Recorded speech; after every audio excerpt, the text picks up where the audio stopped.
Let me ask you a question. What did God give you? And let me ask you another one. And what have you done with it? That's a question the Lord Jesus poses to all of us in his parable found in Matthew chapter 25. Parables were a way that Jesus communicated deeper truth to people who were either interested or who just simply wanted to hear a good story and then pass on without any life change.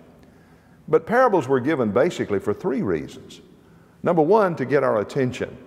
When Jesus would start telling a story, immediately their ears would perk up and they would lean forward to listen, to hear what the story was all about.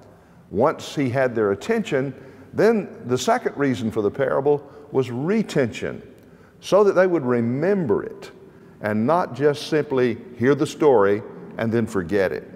Jesus intended that they reflect upon it, walking through the day, and they asked the question, what did Jesus mean by that?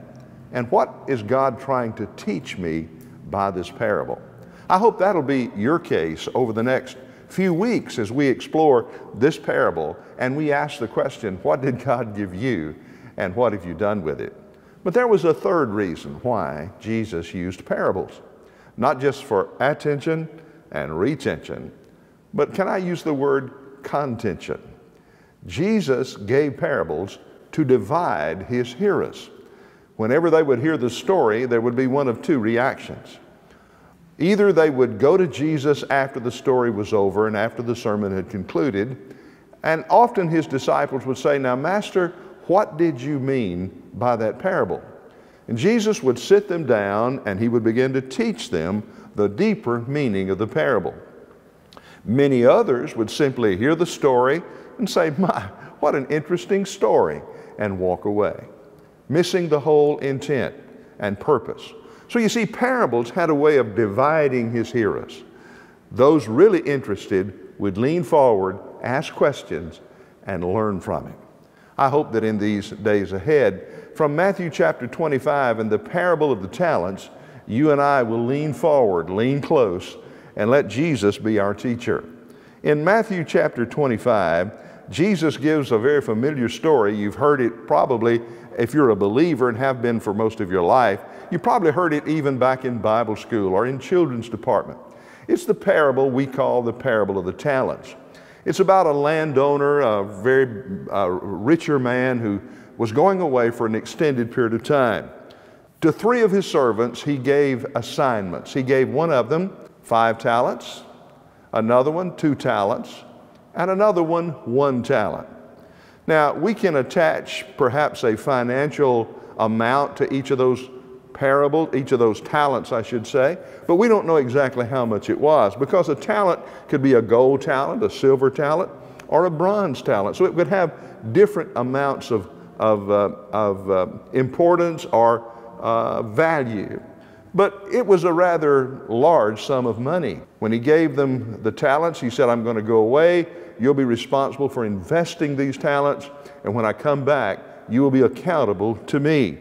Well, let's read a little bit about what Jesus said about this story.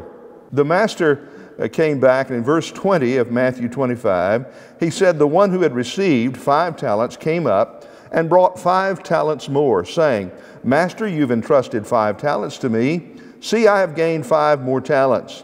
His master said unto him, well done, good and faithful slave.